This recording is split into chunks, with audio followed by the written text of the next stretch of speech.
यहाँ पे ये लोग अभी 1 से 1.5 महीने और भी यहाँ रुकने वाले हैं, क्योंकि बाढ़ का जो पानी है वो अभी 1 से 1.5 महीने तक एज इट इज रहेगा। तो यहाँ पे एक बूढ़े सज्जन है, मैं उनसे बात करना चाहता हूँ ताकि इनका अनुभव काफ़ी ज़्यादा है। नमस्ते अंकल। नमस्ते। हम लोग रीजन फॉर स्माइल फाउंडेशन, जो कि दिल्ली बेस्ड जो NGO है, तो हम लोग उसके थ्रू आए हुए हैं यहाँ पे आप लोग हेल्प करने के लिए।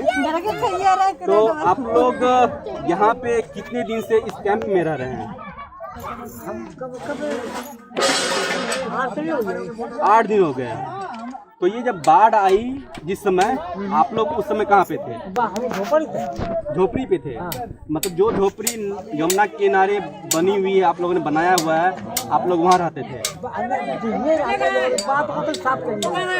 ओके, ये झोपड़ी जो नज़दीक में आप देख सकते हैं, ये झोपड़ी यहाँ पे बनी हुई है। इस झोपड़ी में ये लोग रहते थे और पानी यहाँ तक आ चुका था और मजबूरी में गवर्नमेंट ने अनाउंस किया कि आप लोगों को ये जगह खाली करना पड़ेगा और इन लोग के राहत के लिए यहाँ पे टेंट लगाया गया है। तो ये लोग यहाँ पे रह रहे हैं। तो खाने पीने को आप लोग को यहाँ मिलता है?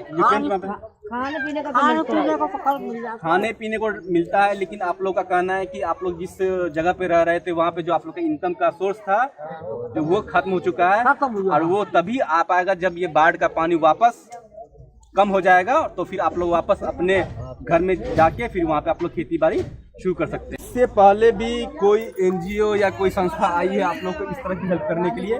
नहीं, मतलब कि हम लोग जो आए हुए ये पहली बार है कि यहाँ पे NGO आके आप लोग हेल्प कर पा रहा है। तो आपको पर्सनली कैसा लग रहा है जब कोई आता है हेल्प करने के लिए? तो सही लगता है। ठीक है, तो इस दिशा में हम लोग कुछ और भी कोशिश करेंगे और हो सकता है कि हम इस इवेंट के बाद भी और भी कुछ इवेंट करें। तो मैं रीजन फॉर स्माइल फाउंडेशन के माध्यम से आप लोग से ये अपील करना चाहता हूँ कि आप लोग भी अपने बिजी शेड्यूल से टाइम निकाल के कुछ पल के लिए, कुछ घंटे के लिए आप लोग भी इस तरह के लोगों के मदद के लिए आगे आए, जिससे इन लोगों का आशीर्वाद हमेशा मिलता रहेगा। हम सभी अपनी लाइफ में बहुत बिजी हैं, सभी के जॉब है, सभी का स्टडी है, सभी का बिजनेस है, लेकिन अगर हम वीक में 1 आवर 2 आवर भी निकाल पाते हैं तो ये बहुत राहत की बात होगी। Thank you so much.